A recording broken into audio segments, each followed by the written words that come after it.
Pakistan defence analysis में खुशामदीद।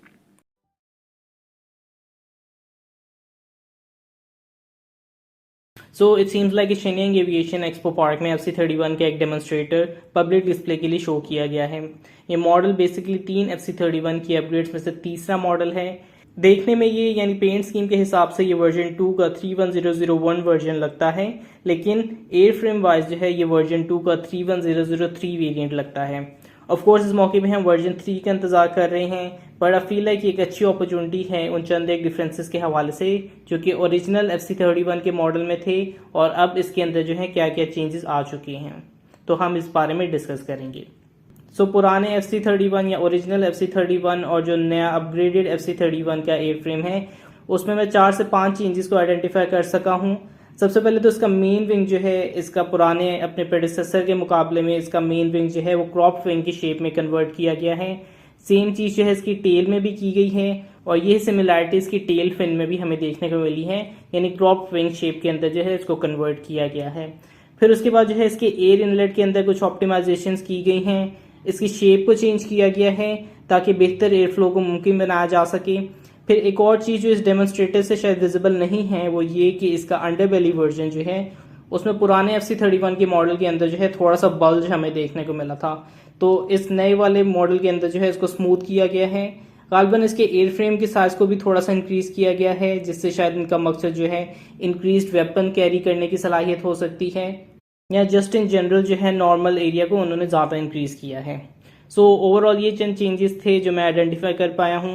Obviously ये changes जो है फाइनलाइज नहीं है इस मौके पे भी, क्योंकि सबसे ज़्यादा इंतजार जो है वर्जन 3 के प्रोटोटाइप का है जिसमें मजीद डिज़ाइन चेंजेस हमें देखने को मिल सकते हैं। इसकी पेंट स्कीम भी जो है वो 31001 में चेंज की गई है।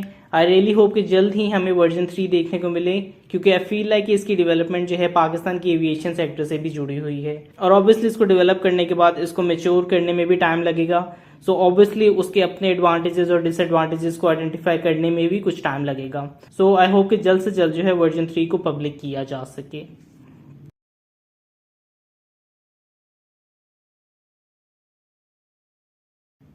पाकिस्तान के chief of army staff general Qamar Javed Bajwa ने जो है आज़रबाईजान का ऑफिशियल विजिट किया है या ऑफिशियल विजिट पे थे, और आई थिंक इस विजिट में पाकिस्तान आज़रबाईजान की डिफेंस कोऑपरेशन के हवाले से कुछ अहम डेवलपमेंट्स हुई हैं।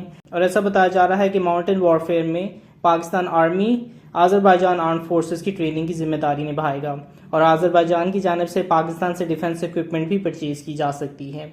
ऑब्वियसली इसमें सबसे जो प्राइम कैंडिडेट है वो GF-17 थंडर ब्लॉक 3 है जो कि आज़रबाईजान की जानिब से परचेज किया जा सकता है, लेकिन इसके अलावा मजीद डिफेंस इक्विपमेंट्स इस तमाम कोऑपरेशन में शामिल हो सकती हैं। चीफ ऑफ आर्मी स्टाफ ने आज़रबाईजान के सदर इल्हाम अलीयेव से भी मुलाकात की है। आज़रबाईजानी प्रेसिडेंट ने इस चीज़ पर खुशी का इजहार किया है कि वो पाकिस्तान की डिफेंस इंडस्ट्री और एक्सपीरियंस को एक्सेस कर सकते हैं, प्लस आज़रबाईजान के सिनेरियो को देखते हुए वो मुमकिन डिफेंस परचेज कर सकते हैं, और ये कि आने वाले सालों में हमें मजीद डिफेंस कोऑपरेशन और मिलिट्री कोऑपरेशन के इनिशिएटिव्स को बढ़ाना होगा। चीफ ऑफ आर्मी स्टाफ ने भी इस चीज़ को स्टेट किया है कि दोनों ममालिक के टर्की के साथ बेहतरीन ताल्लुकात होने की वजह से मिलिट्री कोऑपरेशन का पोटेंशियल बहुत ज़्यादा है। चीफ ऑफ आर्मी स्टाफ ने मिनिस्ट्री ऑफ डिफेंस का भी दौरा किया है, उनको गार्ड ऑफ ऑनर पेश किया गया और उन्होंने आज़रबाईजान की यादगार शोधा का भी विजिट किया है। लेट्स सी इस पे फ्यूचर के अंदर जो है क्या डेवलपमेंट्स हमें देखने को मिलती हैं।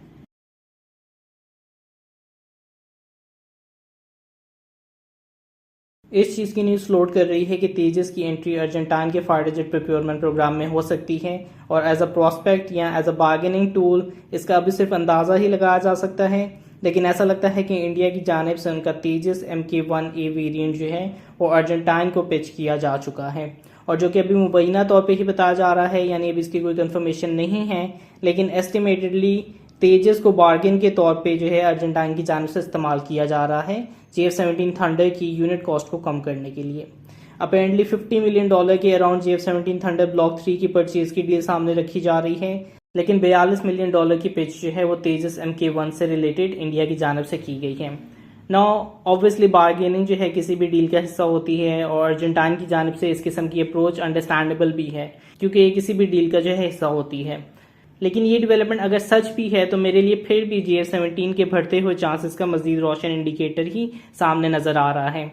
If you are realistic about it, Tejas का सेल्स पोटेंशियल जो है ऑलमोस्ट अभी नामुमकिन ही है।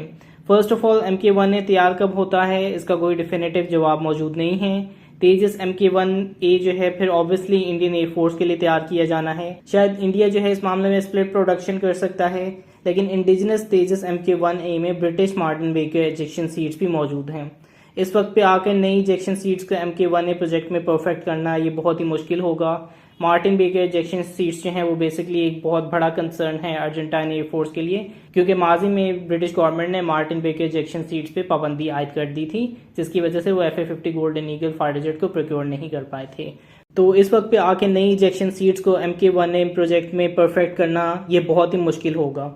जस्ट अ रिमाइंडर कि बैक इन द डे तेजस की इजेक्शन सीट और कैनोपी में मसला इतना बड़ा हो चुका था कि तेजस प्रोग्राम को बहुत अरसे के लिए रोक दिया गया था।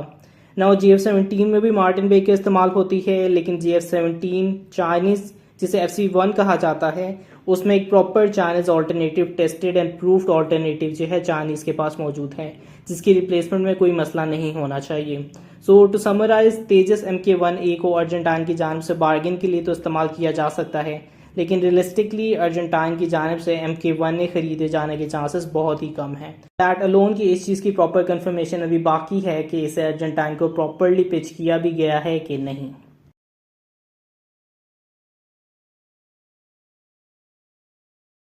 पाकिस्तान नेवी की जानिब से जो है US और यूक्रेन की जानिब से ऑर्गेनाइज की जाने वाली सी ब्रीज 2021 एक्सरसाइज में हिस्सा लिया जाएगा।